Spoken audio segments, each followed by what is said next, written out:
Assalamualaikum warahmatullahi wabarakatuh. Nama saya Maisa Sani Putri dengan NPM 201 00239. Di sini saya akan menjelaskan esensi yang saya buat mengenai sinopsis perdebatan antara Hart dan Fuller dan Positivism and Fidelity to Law or Play to Professor Hart dan Positivism and the Separation of Law and Morals.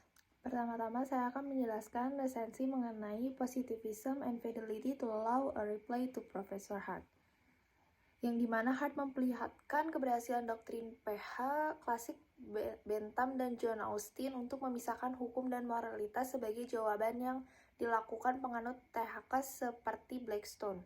Pemisahan hukum dan moralitas adalah instrumen untuk menghindari bahaya pencampur adukan klaim keduanya, yakni si satu pihak, bahaya dari kaum anarkis yang menganggap hukum dan otoritasnya tidak berlaku karena bertentangan dengan apa yang seharusnya di lain pihak, bahaya dari kaum reaksioner yang yakin bahwa hukum yang ada adalah pengganti moralitas sehingga tidak bisa lagi dikritik. Dengan menghindari kedua bahaya itu, hukum tidak bisa dipahami secara baru sebagai alat kontrol sosial yang dipisahkan secara moralitas. Para pengkritik konsep hukum sebagai perintah Hart mengakui kelemahan-kelemahan konsep hukum yang sederhana ini, sehingga tidak bisa dipertahankan lagi. Misalnya, ada peraturan-peraturan legal yang tidak bisa dijelaskan dengan konsep perintah karena aturan-aturan itu memberikan hak dan kekuasaan. Namun kelemahan-kelemahan konsep hukum sebagai perintah bukanlah alasan yang memadai untuk meninggalkan doktrin pemisahan hukum dan moralitas. Hart melawan pandangan para pengkritik konsep hukum sebagai perintah ini yang meyakini bahwa kegagalan PH untuk memahami fenomena hak-hak legal itu adalah tidak mengaitkan hukum dengan prinsip-prinsip moral tentang keadilan. Menurut Hart, kepekaan akan keterbatasan bahasa dan adanya masalah penumbra tidak seharusnya menghilangkan adanya kasus-kasus inti yang bisa secara mudah dan langsung diselesaikan dengan penalaran deduktif. Lalu ada Positivism and the Separation of Law and Moral, yang dimana sebagai konsep sebagai aturan, lebih tepatnya hukum adalah kesatuan antara aturan-aturan primer dan sekunder. Yang dimaksud aturan-aturan primer adalah aturan-aturan yang menuntut kewajiban orang untuk melakukan atau tidak melakukan tindakan tertentu.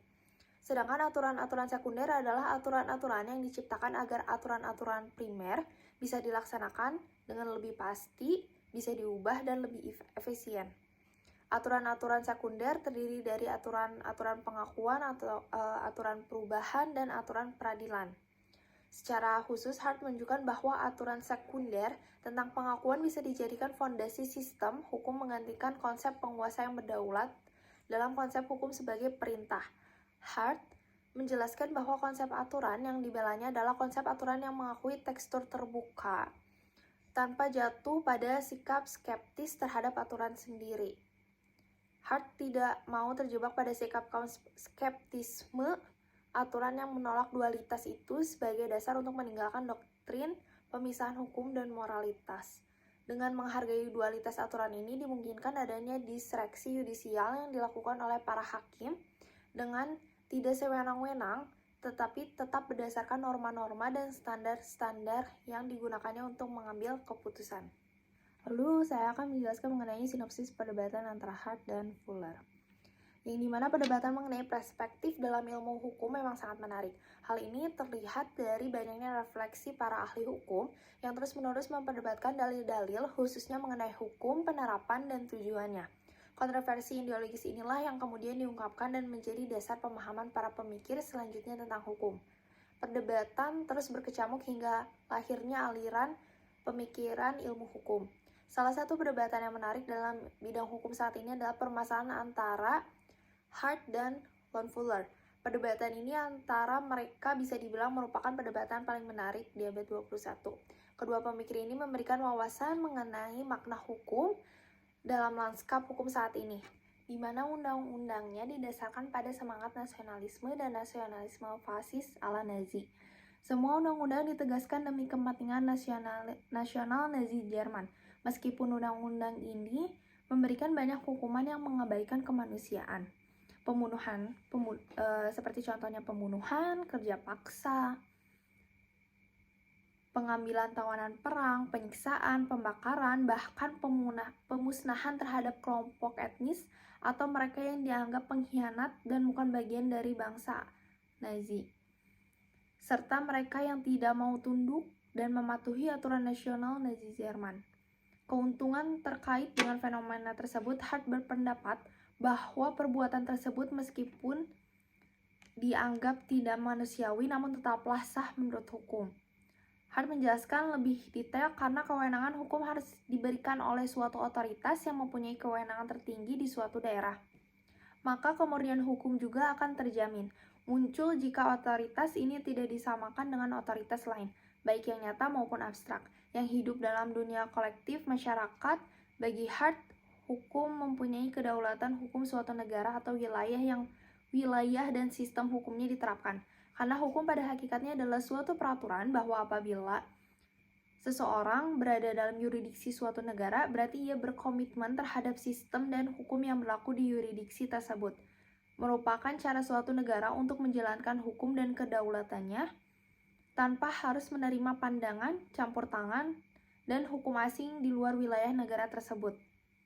Tanpa mengedepankan aspek lain, satu-satunya cara untuk mengejar pelaku atau pelanggar hukum secara hukum adalah melalui undang-undang yang ada.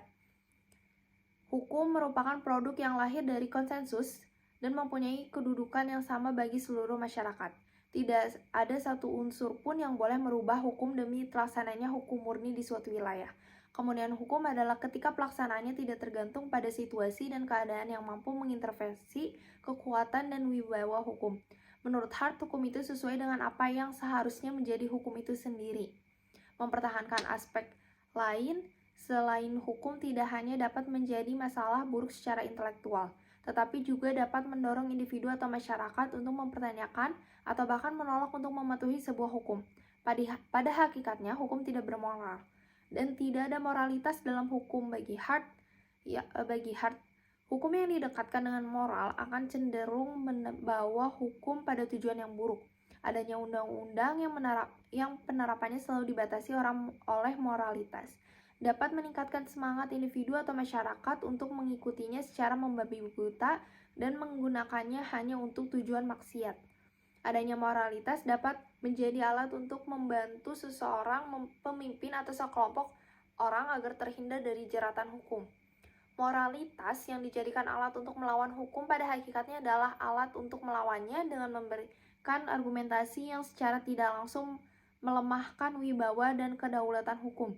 Hal ini membawa pada pemahaman bahwa hukum harus dipisahkan dari segala bentuk aspek ekstra hukum, termasuk moralitas. Melihat teori hukum tersebut, Hart melihat bahwa moralitas sebagai hukum akan mempunyai nilai yang berbeda-beda antara satu pemimpin pemerintahan dengan pemimpin pemerintahan lainnya, khususnya dalam bidang penegakan hukum. Akan terjadi kerugian hukum yang besar, yang nilai hukumnya akan lebih kecil dibandingkan pandangan para pemimpin penegak hukum. Hukum harus sesuai dengan kenyataan hukum, sedangkan moralitas hanyalah norma yang hanya diakui dalam masyarakat dan bukan merupakan bagian dari penegakan hukum karena tidak tertulis dan dikodifikasi menjadi ketentuan dalam undang-undang. Pandangan ini kemudian dibantah oleh pandangan Fuller. Fuller mempunyai argumen lain mengenai sistem, hukum, dan penegakannya. Sedangkan bagi Fuller, Hart terlalu cepat mengakui bahwa tindakan tidak manusiawi yang didasarkan hukum adalah sah dan diperbolehkan. Poin penting dalam argumen Fuller adalah bahwa pencapaian tujuan hukum yang baik tidak berasal dari hukum yang benar. Dalam argumen ini, Fuller berpendapat bahwa jika Nazi mempunyai tujuan yang tidak bermoral dan manusiawi, maka hukum yang berlaku di Nazi Jerman justru digunakan untuk mencapai tujuan hukum yang baik, tujuan hukum yang sama, untuk tujuan tidak bermoral. Fuller menekankan pentingnya memiliki sistem hukum yang memungkinkan masyarakat mengatur interaksi mereka satu sama lain dengan mengacu pada aturan, agar umat manusia dapat berhubung baik satu sama lain, sehingga tercipta keselarasan antara hukum dan moralitas agar dapat digunakan dengan baik dan sah. Hukum yang dimaksud Fuller adalah hukum publik yang jelas tidak bertentangan, perspektif, dapat diandalkan, dan dapat dilaksanakan, dan ditegakkan sebagaimana hukum yang harus ditegakkan. Bagi Fuller, hal ini merupakan penyimpangan prosedur yang sistematis di mana Nazi secara serius melanggar prinsip hukum yang dimaksudkan untuk mewujudkan kemanusiaan dan moralitas. Prinsip yang dimaksud adalah prinsip moral. Menurut Fuller, tujuan hukum adalah mencapai moralitas yang tinggi, tingkat moral. Moralitas sama sekali tidak bisa dimuncul dari sistem hukum yang mempertimbangkan dimensi moral, melainkan menjauhkan diri dari moralitas itu sendiri. Sebab, argumen Fuller sebenarnya menunjukkan bahwa keberadaan hukum Nazi secara sepihak bisa dianggap sebagai hukum ilegal. Argumen ini ia bangun karena sistem Nazi mempunyai kejanggalan, antara lain meluasnya penggunaan konstitusi untuk tindakan asusila termasuk pembunuhan, masal yang sah peraturan dan kerahasiaan undang-undang serta campur tangan politik dalam sistem peradilan untuk menafsirkan dan menerapkannya. Menurut kehendak penguasa tanpa sadar hukum yang baik dan benar mengingat perbedaan-perbedaan ini, Fuller setelah persidangan Nazi dapat secara hukum menolak untuk menghindari konsekuensi hukum dari tindakan tidak manusiawi yang dilakukan dengan berkedok hukum. Ketidakmanusiawian ini kemudian merupakan bentuk hukum terburuk yang ada karena sama sekali tidak mencerminkan nilai murni hukum dan alasan mengapa hukum itu diciptakan dan mengapa hukum itu ada. Pandangan Fuller erat kaitannya dengan teori hukum pada umumnya. Menurutnya, sistem hukum tidak hanya didasarkan pada pandangan internal penguasa dan apa yang dianggap sebagai instrumen hukum yang efektif, melainkan pada orientasi umum para pegawai negeri sipil dan pelaku hukum. Keduanya diantaranya mengatur interaksi mereka satu sama lain dengan cara menunjukkan kesetiaan mereka terhadap prinsip-prinsip hukum. Fuller menyebutnya sebagai moralitas internal hukum. Terakhir, antitesis yang diajukan Fuller melihat moralitas sebagai tujuan dan dasar keberadaan hukum. Keberadaan hukum harus selaras dengan moralitas. Moralitas tidak dapat dipisahkan oleh hukum. Kesimpulannya, pendapatan kedua pemikir ini kemudian melahirkan pemahaman hukum yang sangat luas. Setidaknya pada abad ke-21, pemahaman tersebut masih menjadi perbincangan yang hangat terutama kritik dan cara berpikir mereka yang berbeda. Banyak pemikir dari disiplin ilmu lain yang kemudian mengemukakan pemikirannya mengenai sejarah seperti sejarawan hukum, filsuf hukum analitis, ahli hukum internasional, ahli hukum dan sastra, pluralis hukum, ahli hukum pidana bersimpati pada Hart dan Fuller. Selama ini hubungan antara hukum dan etika secara umum termasuk perdebatan antara Hart dan Fuller, menunjukkan keberagaman perspektif yang akan membantu banyak orang memikirkan perdebatan dari berbagai sudut pandang disiplin ilmu, termasuk kajian hukum. Bahkan dunia nyata juga kerap terus memperdebatkan kedua filosofi besar tersebut. Antara lain, hukum harus ada moralitasnya dan moralitasnya harus terpisah dari hukum agar hukum bisa diterapkan langsung kepada para pengikutnya. Pendapat saya mengenai keterkaitan hukum dan moralitas, yang dimana hukum dan moralitas merupakan subjek yang kompleks yang telah diperdebatkan beberapa filsuf dan ahli hukum, yang pendapat tentang hubungan ini bervariasi tergantung pada perspektif filosofis dan budaya masing-masing orang.